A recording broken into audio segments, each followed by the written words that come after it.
Kupujecie płozy za tysiące złotych. Chcecie być coraz lepsi, spędzacie godziny na treningach i wszystko to może zniweczyć jeden mały szczegół. Ostrzenie waszych łyżew. Dzisiaj pokażę wam 7 oznak, które świadczą o tym, że wasze łyżwy zostały źle naostrzone. I parafrazując te wszystkie clickbaitowe filmiki, serwisy znienawidzą mnie za wiedzę, którą wam dzisiaj przekazuję.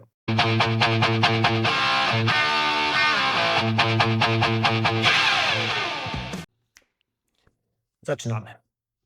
Tutaj mam takie magiczne pudełeczko z różnymi łyżwami. Większość z nich jest źle naostrzona. I na przykładzie tego pudełeczka omówimy sobie wszystkie błędy ostrzenia. Żeby nie było, rozwiejemy sobie też 2 mity dotyczące ostrzenia, dobrego ostrzenia i nauczę was jednego triku, który pozwala poprawić ostrzenie przed jazdą. Numer 1. Ślad traktora. To jest chyba najczęstszy błąd, jaki widuję. Może powstać z wielu przyczyn. Najczęściej jest to niedbalstwo i chęć szybkiego naostrzenia łyżew. Czasami może go spowodować niewyważony kamień albo nierówny kamień do ostrzenia, co powoduje, że ten kamień nam skacze po płozie. Ale o czym mowa? Mowa o takich nierównościach, nie wiem czy widać tutaj na tym zbliżeniu, postaram się podświetlić to. Takie nierówności prostopadłe do kierunku płozy, wyglądające jak ślad traktora na jakiejś leśnej drodze. I to jest o tyle niegroźny defekt, że spokojnie przy następnym ostrzeniu można zeszlifować ten ślad i pozostawić gładką, równiutką krawędź, czy tam gładki i równy szlif. Natomiast podczas jazdy z takim szlifem, nawet jeżeli krawędzie będą równe, będziecie czuć duży opór. I będziecie musieli dużo więcej razy się odepchnąć, żeby uzyskać tą samą prędkość. Co może być na przykład problematyczne w jeździe synchronicznej, gdzie trzeba dogonić koleżanki i kolegów. Numer 2. W zasadzie to jest ostatni przypadek, który nagrywam. Wszystko już mam nagrane i gotowe do filmu. Bo długo zastanawiałem się, jak wam to pokazać, tak żeby nie użyć przyrządów, które mam w serwisie, takich jak ten, natomiast żeby to było widoczne. Najpierw zobaczcie, o co chodzi z równymi krawędziami. To zobaczycie na rysunku. Najpierw narysujmy sobie 2 płozy. Przy czym ta po lewej stronie będzie miała szlif nieprawidłowy. Tutaj widzicie lewą krawędź wyżej, a ta po prawej szlif prawidłowy. Tu jak przeciągniemy sobie linię przez obydwie wierzchołki krawędzi, to ona jest pozioma. Natomiast w przypadku nieprawidłowego ostrzenia jest ukośna. A jak to wygląda w praktyce, to za chwilę zobaczycie.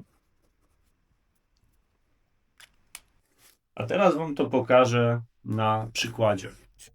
Tu mamy łyżwę, która jest naostrzona dobrze. Żeby wam to pokazać, oczywiście krawędzie to są jedna krawędź, druga krawędź. I teraz musimy położyć na tej płozie coś, co nam będzie symulowało tą linię, którą widzieliście na rysunku. Najbardziej odpowiednia wydaje się zwykła linijka, którą przed chwilą zabrałem z pokoju dzieci. I można ją trzymać sobie palcem, tak żeby ona płasko leżała na płozie. Musi dotykać obydwu krawędzi i być mniej więcej pod kątem prostym tutaj ustawiona. Ale przede wszystkim musi dotykać obydwu krawędzi. Żeby wam to lepiej pokazać, to ja mam jeszcze magnesik. Możecie sobie taki magnesik, nie wiem, z lodówki wziąć na przykład, jeżeli macie magnesy na lodówce. I ja sobie tą linijkę przyczepię tu magnesem do płozy od góry. O, dobra.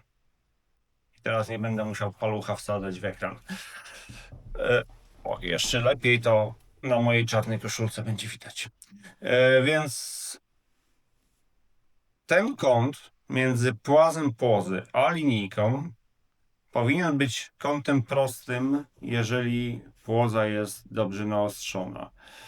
I mam nadzieję, że tutaj widać, że jest to kąt prosty. Ta linijka powinna być równoległa do stopy płozy i prostopadła do płazu płozy. Tak, o, teraz powinno to być widać. Tutaj ta płoza naostrzona jest dobrze. I teraz czym bardziej ten kąt będzie się zmieniał w tą lub w tą stronę, to nachylenie, to oznacza, że płoza jest naostrzona gorzej. Ja już miałem różne skrajne przypadki. Między innymi dostałem płozę, która po przyłożeniu tego przyrządu do pomiaru krawędzi, on prawie że w ten sposób sobie leżał na płozie. Dobra, spróbujmy zobaczyć to na płozie, która jest naostrzona źle, aczkolwiek nie ekstremalnie źle, tylko trochę źle. Zobaczymy, czy na filmie to będzie widoczne. Ja jeszcze tego nie wiem, bo nie sprawdzałem. O, i tutaj ja sobie najpierw zobaczę, żeby wiedzieć, jak to wygląda. Ok. I tutaj ta krawędź jest wyższa. Tak? Dobra. Ustawmy sobie to równo. Dobra. I ta krawędź jest wyższa niż ta. W związku z czym to jest krawędź zewnętrzna, to jest krawędź wewnętrzna. W związku z czym, ponieważ ta krawędź jest wyżej, tak, jest wyżej, to ona będzie ostrzejsza, a krawędź wewnętrzna będzie mniej ostra, bo będzie miała kąt powyżej 90 stopni. W związku z czym będzie mniej ostra i może uciekać przy odpychaniu się. Jeżeli by było w tą stronę, to krawędź zewnętrzna by wam uciekała, czyli mogłaby odjechać po wejściu na krawędź zewnętrzną. Jeżeli będzie w tą stronę, to krawędź wewnętrzna może uciekać, czyli odjeżdżać. I przy takiej tutaj nierówności tych krawędzi, to może jeszcze nie być odczuwalne, ale jeżeli ten kąt będzie znacznie większy, to już na pewno to odczujecie. A ostatnio dostałem tak płozę naostrzoną w Bydgoszczy z adnotacją zawodnika, że się przewraca. No i ten kąt był taki, nie? Także różne rzeczy można spotkać. Uważajcie na to, bo to bardzo wpływa na waszą jazdę. 3. Wielokrotny ślad szlifu.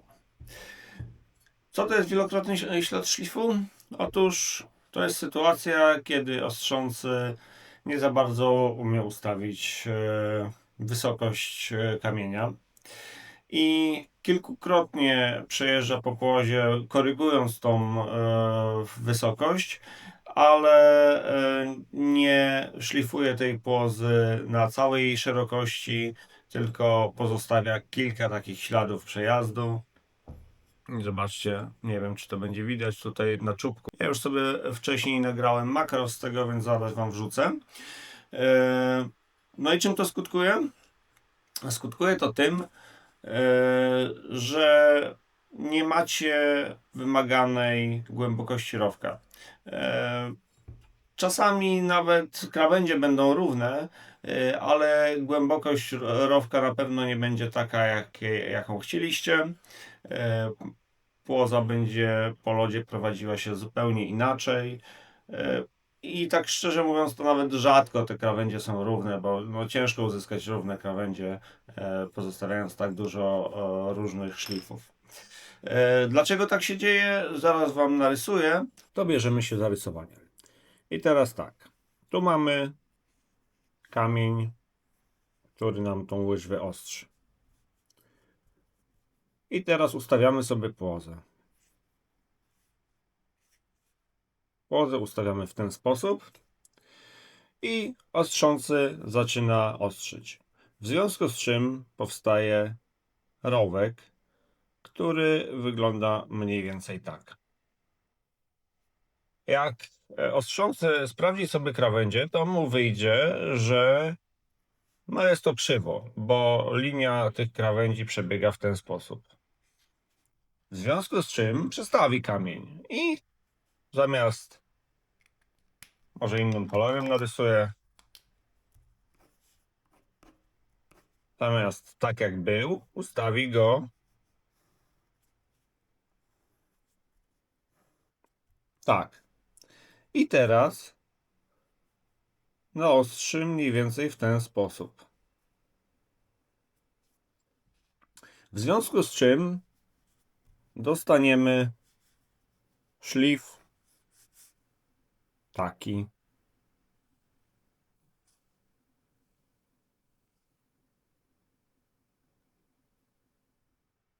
I tutaj krawędzie mogą być w miarę równo, ale szlif nie będzie wycinkiem okręgu, tylko będzie jakąś taką dziwną krzywą, która dodatkowo będzie nam stawiała opór, bo tutaj gdzieś po środku będzie dodatkowa krawędź. Numer 4. Przypalenie.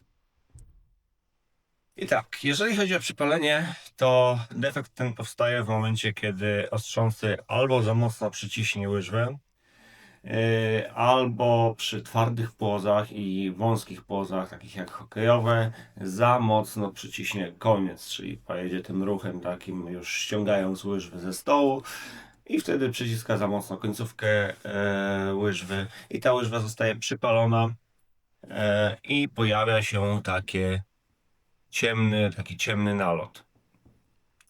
No, przypalenie. Ja Wam pokażę jeszcze to na makro.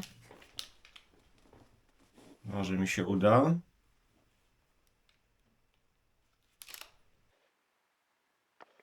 O, tu widać takie przypalenia. Coś ostrość mi nie łapie do końca. O. Takie ciemne miejsca na płozie. Mogą być punktowe, ewentualnie mogą być lekko tęczowe. Mogą być punktowe, a mogą mieć postać takich podłużnych śladów na płozie. Tak jak ta płoza była ostrzona, tak samo tutaj w tym miejscu powstają te przypalenia. I czym takie przypalenie skutkuje? W zasadzie jeździ się na tej płozie podobnie do tego, jak się jeździ na płozie nieprzypalonej.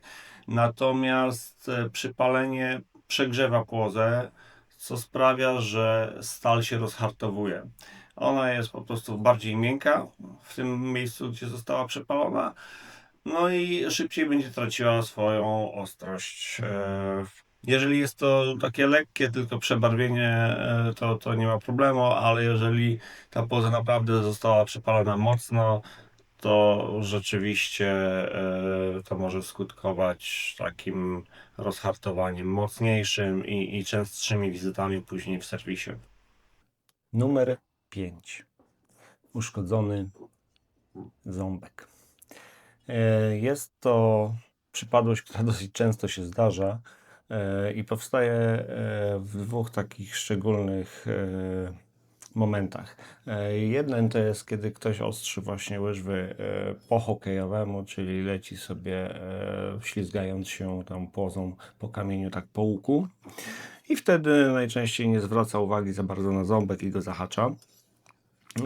Druga rzecz to jest wtedy, kiedy chcemy przystawić płozę do kamienia bardzo blisko ząbka, bo jest tu już jakiś ślad i nie chcemy, żeby powstał podwójny ślad. W związku z czym przystawiamy ją bardzo blisko do ten kamień do ząbka w zasadzie i zdarza się, że delikatnie ten ząbek zahaczymy. I w tym drugim przypadku, kiedy tam delikatnie go zahaczymy, tutaj bardzo na środku zazwyczaj i to zahaczenie jest ledwo widoczne, to nie jest żaden problem. Natomiast w momencie, kiedy ostrzymy szybko w stylu hokejowym i zahaczymy go mocno tutaj z przodu, wtedy zmieniamy jego geometrię. I w tym przypadku już łyżwiarz może to odczuć przy skokach wbijanych, kiedy używa tych ząbków, tak, lupach i tym podobne. Ja Wam pokażę, bo nie wiem, czy to widać tutaj, że ten ząbek jest uszkodzony. Pokażę Wam, jak takie uszkodzenie wygląda na makro. Włączymy i wyostrzymy na ząbek. I jak widzicie tutaj, o, ten ząbek jest uszkodzony w tym miejscu. Tutaj to uszkodzenie jeszcze nie jest jakoś bardzo duże, więc podejrzewam, że ciężko by było to odczuć. Poza tym no, płoza jest dosyć podstawowa. Natomiast no, w tych płozach, w wyższych modelach szkoda, jeżeli, szczególnie że tych modelach, które mają duże ząbki, szkoda, jeżeli tutaj ta deformacja powstanie. Numer 6. Podciągnięcie pięty.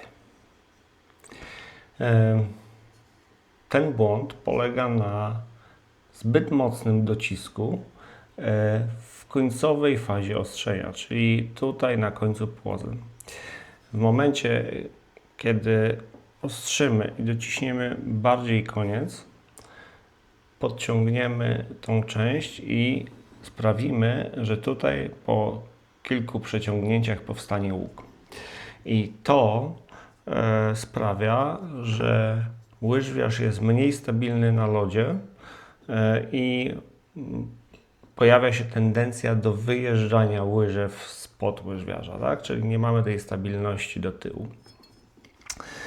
I to jest spowodowane najczęściej właśnie ostrzeniem takim hokejowym tych płóz figurowych. To Wam zaraz pokażę.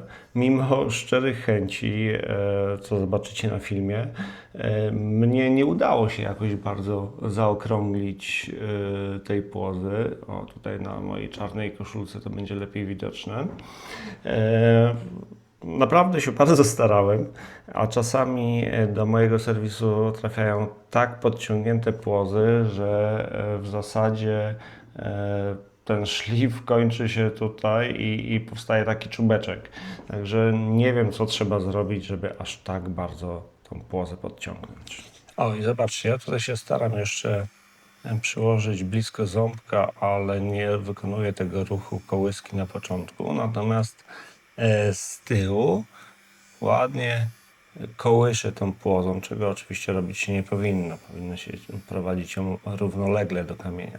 Tutaj o, i w tym momencie podciągam. Tego się robić nie powinno i to skutkuje właśnie podciągnięciem pięty płozy.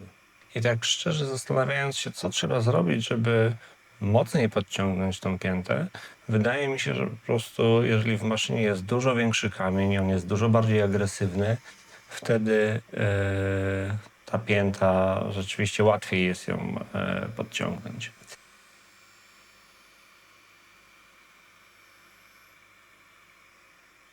Teraz jeszcze Wam pokażę, jak to powinno wyglądać, czyli przeciągamy sobie płozę równolegle do kamienia i nie dociskamy na samym końcu. Dzięki temu zachowujemy odpowiedni i taki źródłowy profil szyny. Błąd 7 i ostatni. A właściwie to nie jest do końca błąd, tylko niedokończona praca. Drut to jest coś takiego, co powstaje na brzegu Płozy i nie zobaczymy go tutaj, nie zobaczymy go gołym okiem, ale możemy go wyczuć. Możemy go wyczuć przejeżdżając palcem po płozie, tak po tym płazie. I jak palec ześlizguje nam się już przy ostrzu z płozy, to jeżeli wyczuwamy taką nierówność, która haczy nam o skórę, to znaczy, że jest tam tak zwany drut albo grat. Jest to taka pozostałość po ostrzeniu łyżew, którą po naostrzeniu na maszynie powinno się jeszcze usunąć ręcznie. Jeżeli tego się nie zrobi, to mimo, że łyżwy są naostrzone i mogą być naostrzone nawet dobrze, to w momencie wejścia na lód te pozostałości, ten drut podwija się na boki i wydaje się, jakby łyżwa była nieostra. Pokażę Wam teraz na rysunku, jak to wygląda, żebyście sobie mogli zobrazować w głowie całą mechanikę działania. Natomiast później jeszcze pokażę Wam zdjęcia pod mikroskopem, żebyście zobaczyli dokładnie, o co mi chodzi. Całą akcję sobie trochę przyspieszymy, żeby Was nie zamęczać moimi bazgrołami. I tak, tutaj mamy kamień, który ma pewną wypukłość i on przenosi tą wypukłość na płozę, tworząc w tej płozie rowek o odpowiednim promieniu. No, oczywiście ten kamień dociskamy, on się porusza ruchem obrotowym i w momencie, kiedy ten kamień dociska się do płozy, tutaj właśnie powstaje ten drut. To są takie wywinięte ranty płozy, takie farfocle metalowe, które tam powstają. Ogólnie dążymy do tego, żeby ta płoza była jak najrówniejsza na brzegach i żeby te krawędzie były jak najostrzejsze. No dobra, obiecałem Wam jeden trik i właśnie przyszła na niego pora. Co zrobić, kiedy wyczujecie taki zadzior i chcecie się go pozbyć? Czy trzeba iść do punktu serwisowego? Otóż nie. Jedyne, co musicie mieć, to jakieś narzędzie, którym ten zadzior usuniecie. Ja tutaj mam taki pilniczek. To jest taki pilniczek diamentowy. Można go sobie spokojnie kupić. Można kupić taki jednostronny. Ja akurat tutaj w domu mam taki. W firmie, w serwisie mam troszeczkę inne. Z jednej strony jest tam taka płytka ceramiczna, a z drugiej płytka diamentowa. I teraz, żeby usunąć ten drut, trzeba położyć taki pilniczek na brzegu płozy, docisnąć go na płasko do płazu. On nie może być przechylony, bo jak będzie przechylony, to stępicie sobie płozę. Musi być położony na płasko i przesuwamy ten pilniczek po płozie. Najlepiej tylko po tej hartowanej części. Tutaj na tej płozie ona już jest tak zniszczona, że tej hartowanej części nie ma, ale najlepiej tylko po tej hartowanej części kilkukrotnie od góry do dołu i sprawdzacie, czy ciągle czuć ten drut. Jeżeli go nie czuć, powtarzacie to samo z drugiej strony, tak? I to skutecznie powinno się z tym drutem uporać. Jeżeli nie macie takiego kamyczka, to równie dobrze może to być pilnik do paznokci diamentowy, tylko on musi być bardzo miałki. On nie może być za szorstki, bo inaczej Wam pozostawi rysy na płozie, więc musi być taki bardzo, bardzo delikatny. I teraz zobaczcie pod mikroskopem, jak wygląda ten drut, kiedy jest od razu po ostrzeniu, a jak wygląda, kiedy ściągniemy go właśnie takim pilniczkiem, albo troszeczkę innym, ale bardzo podobnym. Tu widzicie płozę, na której zaznaczyłem sobie markerem punkt odniesienia, żeby przed gratowaniem i po gratowaniu pokazać Wam dokładnie ten sam fragment płozy.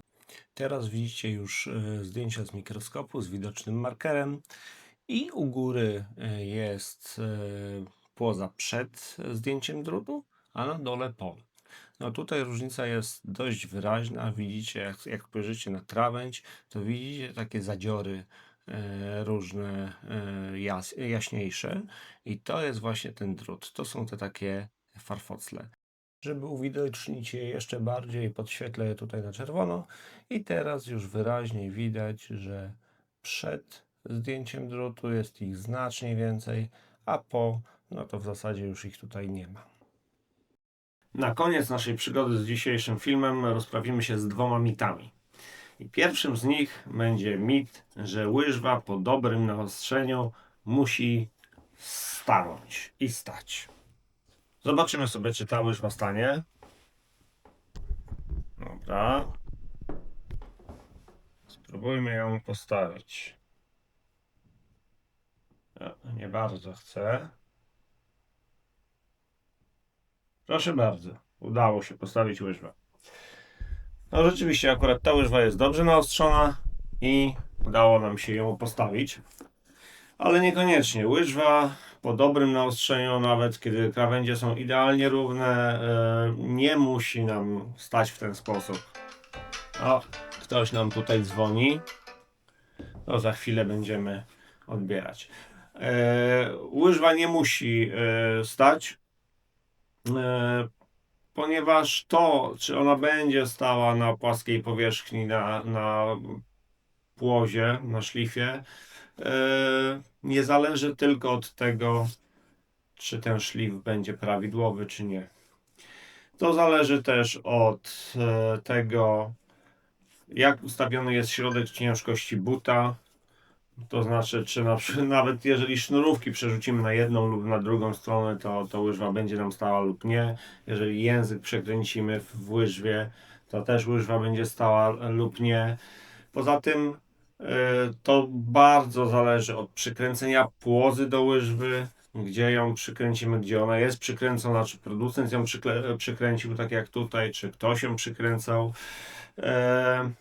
Ale tak naprawdę płoza ma być w środku ciężkości waszym, a nie buta. W związku z czym ten but postawiony na płozie przy dobrym szlifie nie musi stać. Może się zdarzyć tak, że będzie stał, ale nie musi. I tyle. Mit numer 2 to jest to, że tutaj przy ząbku ten szlif musi zostawiać taki ślad, który będzie symetryczny. Zaraz wam pokażę. I teraz tak, jak tutaj sobie spojrzycie w to miejsce, to jest taka elipsa, czy tam łuk, który jest symetryczny. Jego czubek jest na środku płozy. I to jest mit, który jest dość szkodliwy, bo wierzą w niego nawet początkujący ostrzący łyżwy. W związku z czym starają się właśnie w ten sposób tą łyżwę ostrzyć, żeby ten czubeczek tego szlifu był na środku płozy, a nie zawsze jest to prawidłowe ostrzenie. Bo wszystko zależy od tego szlifu pierwotnego, który już był wcześniej na płozie. I nawet producenci, szczególnie przy tych tańszych płozach, nie szlifują tej łyżwy prosto, w związku z czym często, kiedy ktoś, kto ostrzy tą łyżwę, stara się, żeby ten czubek tego szlifu był na środku płozy i tak rzeczywiście tą łyżwę naostrzy, no to ona dobrze wygląda, ale niekoniecznie krawędzie są równe. I tutaj zobaczcie, tu jest łyżwa, która jest naostrzona dobrze. To znaczy krawędzie tutaj są równe, ale ten czubek tego szlifu jest niesymetryczny. Tutaj akurat jest to spowodowane tym, że jest to płoza Ultima Mark 1. To jest taki absolutnie podstawowy model płozy i ona w tym miejscu tutaj jest bardzo nierówna. Także jak wyjmujemy nowe łyżwy z pudełka, to ta płoza jest bardzo nierówna i nigdy ten ślad tutaj na czubku tej płozy równy nie będzie. Także ten mit również obalamy. No i na dzisiaj to już będzie wszystko. Ten film składał się naprawdę dość długo i od poprzedniego filmu upłynęło dość dużo czasu. Także bawcie się tą wiedzą. Jeżeli Wam się podobało, jeżeli coś wyciągnęliście z tego filmu, to zasubskrybujcie. Postaram się, żebyście tej wiedzy dostali ode mnie jeszcze troszeczkę więcej. A jeżeli nie, to napiszcie mi w komentarzach, czego oczekujecie od tego kanału i czego chcielibyście się dowiedzieć. Do zobaczenia.